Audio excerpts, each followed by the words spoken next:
Although Democratic candidate Hillary Clinton won the popular votes, she lost the election because of the Electoral College.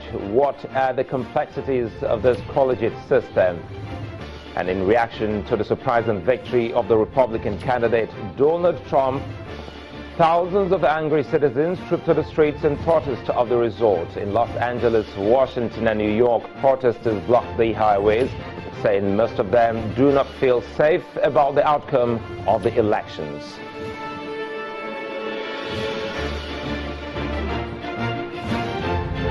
At this point in time, the president-elect, Mr. Trump, is meeting President Barack Obama, and it is one of those moments loads and loads of people are waiting for so many international correspondents outside the White House. They're expecting, some form of good news from these two that have been really bitter about the campaigns. But now that all is done and dusted, they're calling for unity amongst Americans, putting resources together to see how the United States' big dream can be highlighted once again. Many thanks for joining in, everyone. This is Politics Today, live on Channels Television. We're reaching you live from our global headquarters in Lagos. I'm Sulaiman Alede. Before we proceed further into the matter, let me remind you not to be left out of the conversation. Do remember that we are live right now on Facebook.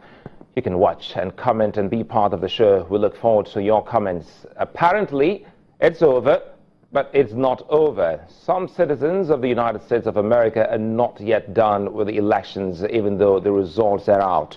In several major cities in the U.S., protests have been trailing the emergence of controversial businessman Mr. Donald Trump as the winner of the race to the White House. Recall that it was a bitter campaign leading up to the poll described as the most divisive in the history of the U.S. politics. The rhetoric adopted by both candidates had the potential of causing all manner of tension, ranging from ethnic and racial to class and age. With the dust of the campaigns and election clearing, it is the smoke of emotional reactions marked by protest that has been bellowing from Atlanta, Georgia, Austin, Texas, Boston, Chicago, Denver, Colorado, Philadelphia, Pennsylvania, Portland, Oregon, and San Francisco, California, even in Seattle in the state of Washington.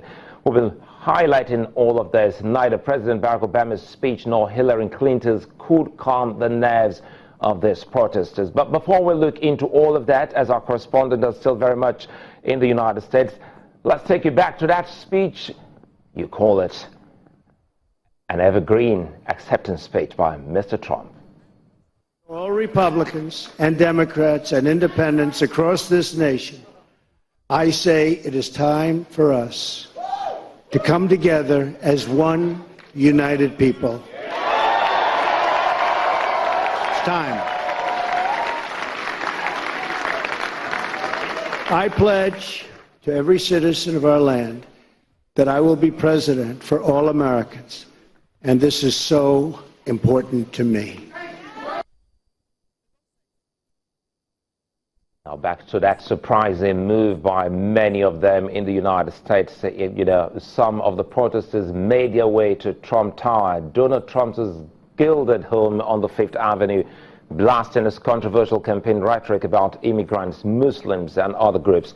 To give us the details of what is happening, I have joining me from Washington, D.C., our correspondent, Maria Baird. Good to have you join us this evening here on the program. Tell us what exactly this is about. You know, many people are very upset. As we all know, there's an electoral college the U.S. uses to elect its next president. And at this time, the popular vote did not necessarily coincide with the electoral college. So people are angry. They're upset. This is unfortunately a very divisive election period, and there's a lot of healing that needs to take place. And there was going to be healing whether or not it was going to be Secretary Clinton or President-elect Donald Trump. So at this point, many people are expressing themselves. They are protesting. They are out in the streets. And I think the protest is more than just about President-elect Donald Trump. It's really about some of the issues and some of the things that people are angry about in America, whether it's economics, whether it's education, and so it's a way for them to express themselves. And I think what's going to more importantly come out of this is it's going to make people more actively engaged, getting involved in the political system, getting involved and getting out to vote, and understanding that every vote does count in this electoral process here in the U.S. You know, before we get to the healing process, for many, this is unprecedented when it comes to United States elections. Perhaps tell us about the demographics of these protesters. If you look at it, it's dotted around Atlanta, Georgia, a very stronghold of the Republican, and that was also one of the states that Trump was victorious. But from Georgia to Texas to Boston to Denver, Colorado, and even to Seattle, we are getting to see these protesters. Bring us up to speed on how this is affecting some of these people in these districts and states. Well, the demographics piece, just to address that, the demographics are a wide range. It's not racially based. I think most of it is really looking at those individuals who might be of the millennial group. Millennials were very much in support of the Democratic Party. Many of those were Bernie Sanders supporters. And so unfortunately, some of the millennials did not get out to vote.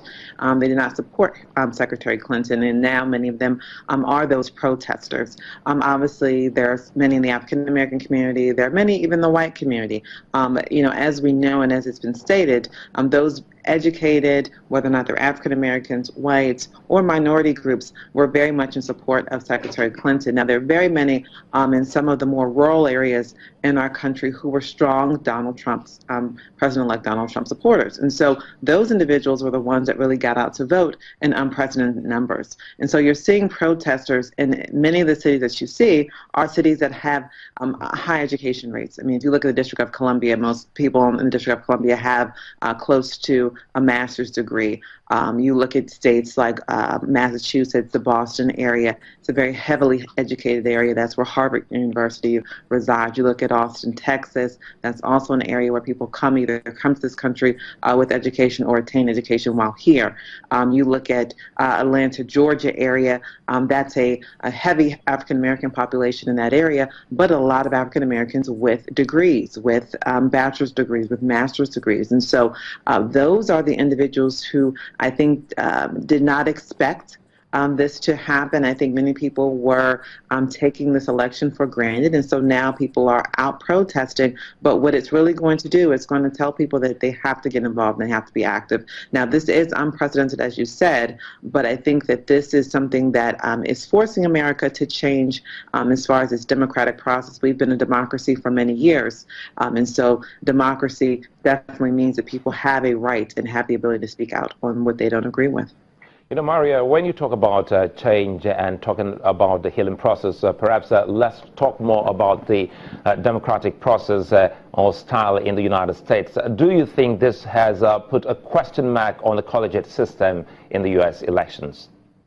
It has. I mean, if we go back to the 2000 election with Al Gore, that was a time where people were questioning the Electoral College. The Electoral College was put in place back in the beginning of the democracy in the U.S., and it was because they didn't feel the popular vote might have really gotten to where we need to go with being able to elect the president. But now we're seeing that people are questioning that. Now, will it change? I think we're a long way from having Electoral College change from that to a popular vote system. But I do know that people are definitely going to begin to question that, and we could see in the future that the U.S. decides to revamp the way it goes about electing its officials. You know, now some arrests have been made, and do you see an end in the, coming hours to these protests? We will definitely see it, and I think that, as you mentioned just a few moments ago, President Obama and President-elect Donald Trump were meeting at the White House, and they are both committing to a healing process. They are both committing to a smooth transition. They are both committing to making sure that they do what it takes to move the country forward as a whole. And so has Secretary Clinton. She's also made a commitment to supporting President-elect Trump. So I believe that we are definitely going to see in the coming days that the protests will end. I think people were just very hurt, very disappointed, and it was very unexpected for many Americans. Well, Maria, you and your team, you've been doing a fantastic job. I'll put you on hold now. I'll come back to you, and quickly let me speak with Nigeria's former ambassador to the United Nations, Ambassador Dakpo Fafora. He joins me via telephone. Good evening and thanks for joining us. We understand the traffic just couldn't make it to the studios. Tell us, is this coming to you as a surprise? I'm talking about the protests.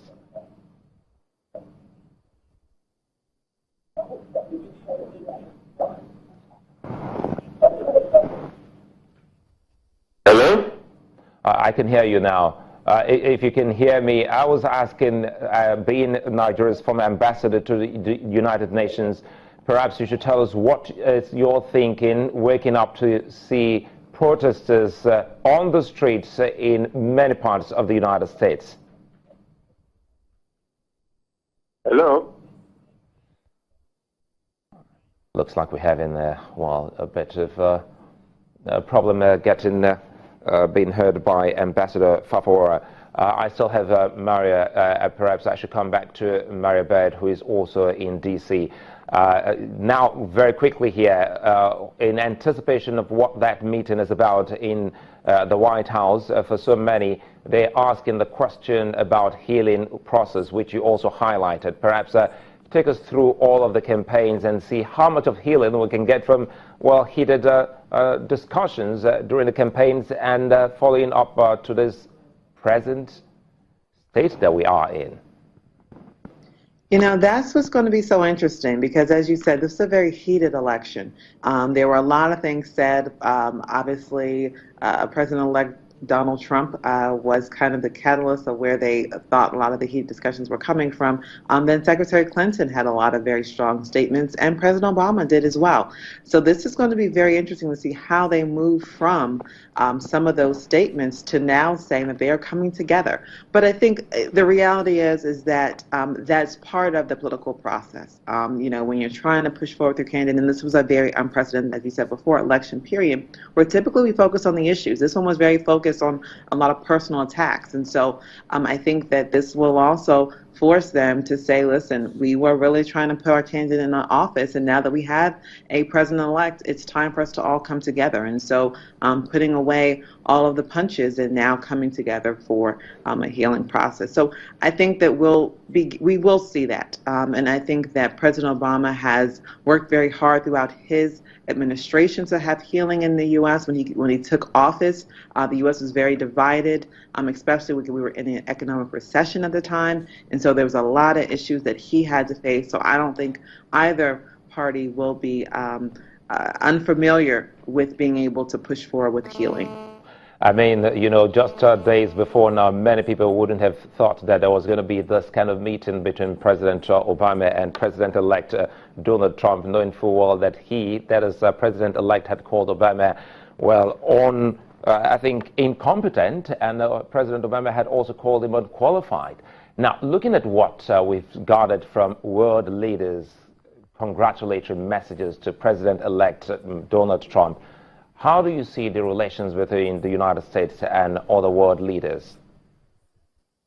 Well, you know, I think what's going to be key, and, you know, the U.S. is hopeful, as we talked about healing process, is hopeful that President-elect Trump, who doesn't have a huge history of governmental relations working in the government, that he will really take on the advice of President Obama. He will use Secretary Clinton as an advisor and many others who he has been using throughout his campaign in the Republican Party to be advisors to him, to give him a little bit of a vantage point and eye into how he should work with the world leaders. And hopefully whoever he selects to be Secretary of State is someone that has some of the long history as a Secretary Clinton did. Maria Baird, many thanks for speaking with us, and I hope I get to speak with you again in the course of the program. Well, we'll take a moment here. Yeah, you're welcome. We'll take a moment here on the program. We'll return shortly. It's still Politics Today.